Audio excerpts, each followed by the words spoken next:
Describe your artwork. My artwork typically is a depiction of human and animal forms, or a combination thereof. I normally work in the 3-dimension, but I also do a lot of drawings, pen and ink drawings. How do you capture the 4th dimension of time in my work? In your work, because 3 dimensions is X, Y, and Z. The 4th dimension would be T.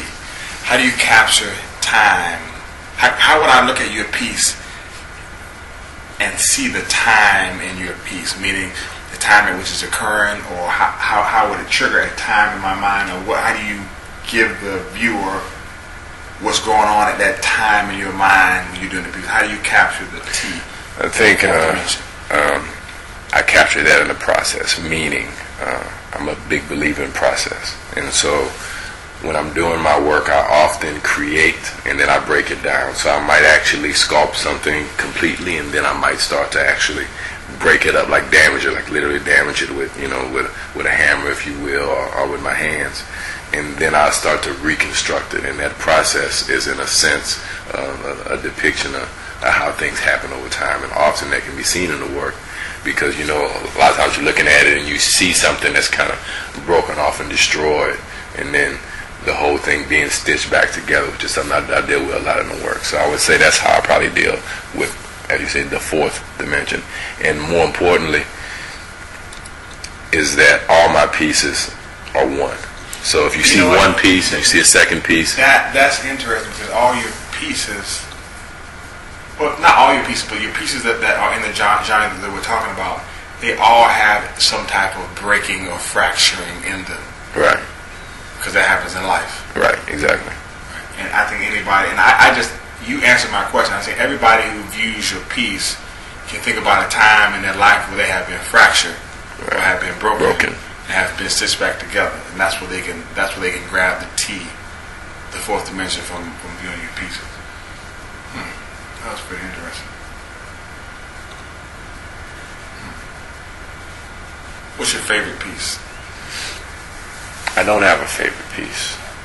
Do I have pieces that I'm attached to emotionally more than others? I would say yes, but I can't say I have a favorite, because when I look at one piece by itself, it ceases to have the same impact as when I look at it as a whole. It's kind of like when you have a table and your chair. A table by itself doesn't mean much. It's not very functional or practical. But when you put the chairs, next to it, and underneath it, and so on and so forth, then it becomes something else. It becomes a dining table. It becomes somewhere you can sit and work, somewhere you can sit and fellowship with your friends. So with my work, in the same way, when I see that work, for example, that does get that emotional reaction from me, if I don't see it in the context of my other pieces, then it doesn't have that same effect for me. So does someone else need to see all of your pieces to understand your work? No. Oftentimes, and I've had this, reaction in shows that I've had, because oftentimes in shows you only get to show one or two pieces. Exactly. And so people come in and they see it, and they feel what I'm dealing with and talking about. But definitely, if they could see the piece in context of the other works, they would start to see a story, a narrative that I'm dealing with, and a story that I'm telling through my work as a whole. Some people will categorize some of your artwork as being erotic. You have pieces of, when I say pieces of work, I mean from drawings to sculptures that contain sometimes sexual organs, and then there's a damaging process sometimes of the sexual organs. There's pieces which I have read into them as being, they're almost like birth pieces, kind of. I haven't read any, in your pieces, I don't see any depth in your pieces, but I can see the cycle of life in your pieces. You understand what I'm saying? But how do you respond to people, or I guess people in the general population who really don't know art or are not familiar with your artwork? How do you react when they think of your art as being created by someone who they would call as being off? Well, I mean, I tell people all the time that, of course, the things you see in my work, people bring their own experiences to the table, and they're drawn to my work because of those experiences, which speaks to the commonality that we all have, and that collective unconsciousness, if you will, that kind of brings us all together. The offness they see in the work is often the offness, if you will, that they see in themselves.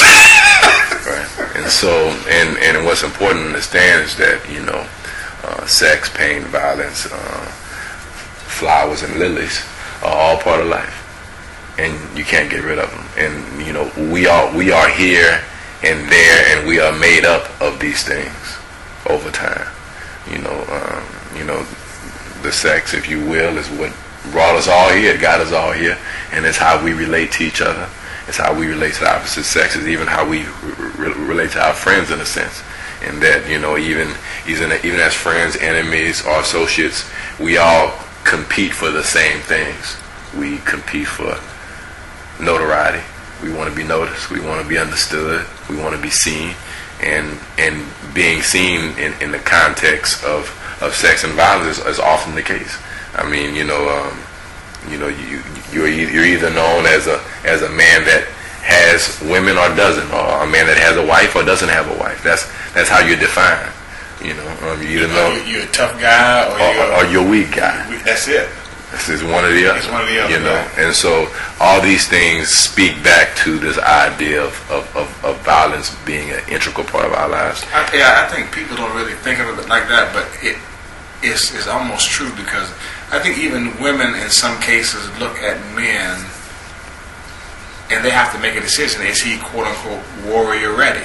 Right. Is he going to protect? He's going to protect me. If he has I'm not talking bad about people. I'm saying how people are categorized based upon, we're talking about your artwork and we're talking about your artwork, and we're talking about life. That's what we're talking about right now. Because my artwork is about life. It's about life, right? Exactly. So I don't want to say anything that people are going to think that I'm being insulting, but they look at people and they say, well, that guy's overweight. Right. That guy's big. Right. That guy can't fight long. Maybe, is that guy going to be able to protect me if something happens? And they see the person with the 6-pack abs, and the guy looks like he's been in the weight room and exercises, and they're sexually attracted to one or the other based upon their preferences. Right. And like you said before, and even with all that, our relationships still are going to break in some form or fashion. Indeed. And hurt is going to occur. Indeed. And this, I guess the cycle of life that occurs in relationships still revolves around sex in some form or fashion. It does. It has to. Has to. Because it won't be a cycle of life without the sex. Without the sex. And the attraction is all because of that. And speaking to the whole protection piece, the violence piece. That's there, and violence in its essence is competition. Let's understand violence for what it is. Violence is competition, and competition is what we do to succeed. And if not just to get through and survive life, you have to compete. It's necessary. When you're driving to the grocery store, the question is, who's going to get there first to buy the last piece of bread? And then if not, you're going to have to wait till tomorrow to get that piece of bread. Right, and the only reason why you're driving slow is because you believe that there's plenty of bread. Indeed, but keep in mind that as you go, if you don't get there before the next person and you have to wait till tomorrow to get it, that affects you. That affects the pecking order in terms of where you are in the competition. Because this other person has their bread today, and so maybe tomorrow they can do something else to get ahead more. It's all about competition. Every part of our life is about competition, which goes back to the violence piece, because that's all competition is. Right. I see what you're saying. It is at the. It's kind of like in the fitness world, when we're trying to prepare somebody to do a particular lift or to do something or to do an activity. Say we're trying to prepare somebody to do a marathon. Mm-hmm. Marathon, whether you walk it around, it falls in the category of locomotion.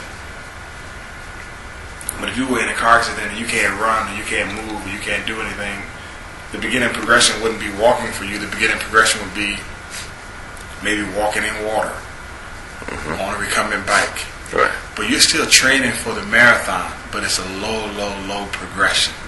So a lot of people can't see it.